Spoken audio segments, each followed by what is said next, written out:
नमस्कार, मेरा नाम डॉक्टर तपस्या बेदी है। आज हम यहाँ पे प्रैक्टिकल एरिया में आए हैं बच्चों को एक नए टॉपिक के ऊपर जानकारी देने के लिए, और उस टॉपिक का नाम है मेंज। तो बच्चों, आपने मेंज के बारे में सुना है? मेंज क्या होता है?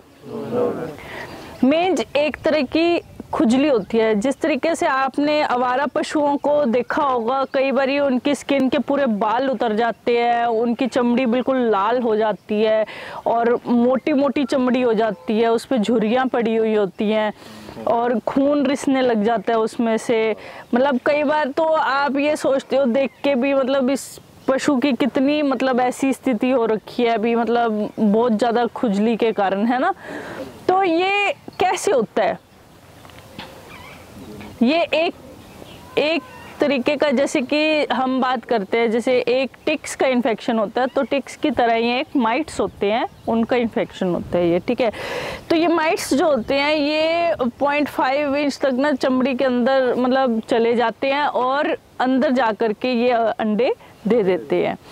तो ये उनका इन्फेक्शन है, और ये इन्फेक्शन जो है जब बॉडी में फैलता है, पशु के शरीर पे फैलता है, तो सिर के इस हिस्से में और यहाँ पे जो ये शोल्डर के पास, और यहाँ पे ये जो रीजन है यहाँ पे, और पूंछ के इस हिस्से पे यहाँ पे होने लग जाता है, और गर्दन पे, ठीक है।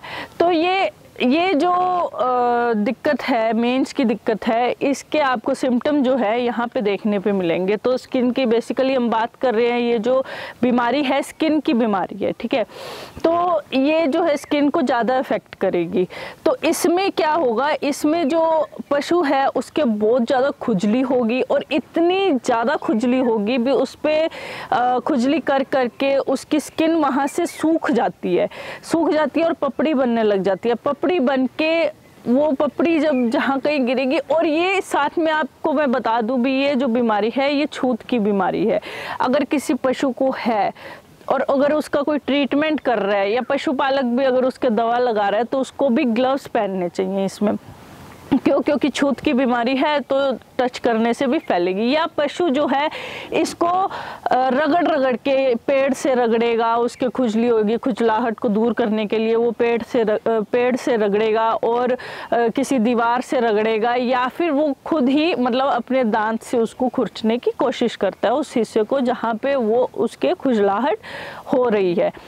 तो उसको और ये जब सिम्टम आने लगते हैं ना, सिम्टम तो मैंने आपको बता दिए, जैसे कि जो है स्किन पे खून आने लग जाता है जब वहाँ पे, और मोटी हो जाएगी चमड़ी, मोटी होकर के पपड़ी बन जाएगी, और वहाँ पे झुर्रियाँ पड़ने लग जाएंगी, बाल उड़ जाते हैं। और ये जो है बीमारी ये 6 सप्ताह के अंदर, यानी कि हम लगभग लगा ले भी 1.5 महीने के अंदर ये पूरे शरीर को कवर कर लेती है। तो ये बहुत ही दयनीय स्थिति हो जाती है पशु की। आप सोचे भी उसकी कितना मतलब खुजलाहट के साथ कितना दर्द भी हो रहा होगा। तो उसमें आप क्या देंगे? पहले तो बात करते देसी नुस्खे की भी, हम मतलब घर पे रहते ही उसकी कैसे ट्रीटमेंट कर सकते हैं। जैसे कि आपने सुना होगा अभी एक आता है नीम का तेल, या फिर चाय पत्ती का तेल भी आता है जिसे हम टी ट्री ऑयल बोलते हैं। आप उसकी भी कुछ बूंदे नारियल के तेल में मिला करके लगा सकते हैं। नहीं तो आपको जो है नारियल के तेल के अंदर कपूर डाल के आप उसको थोड़ा सा मतलब उसकी जो खुजलाहट है उसको कम हो, वो भी आप उसके लगा सकते हो। प्लस केबीजेना करके जो आती है दवाई या सॉल्यूशन भी आता है, वो भी आप इनके लगा सकते हैं पशु के।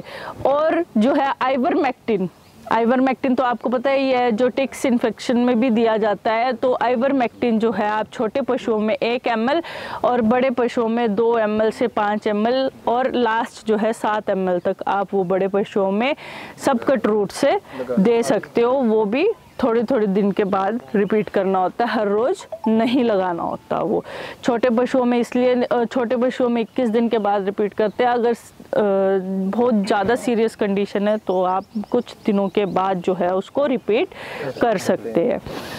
तो ये था ट्रीटमेंट हमारा मेंज के टॉपिक के ऊपर, जो आपको मैं बताना चाह रही थी भी चमड़ी का जो रोग है वो आपको समझ आया अच्छे से?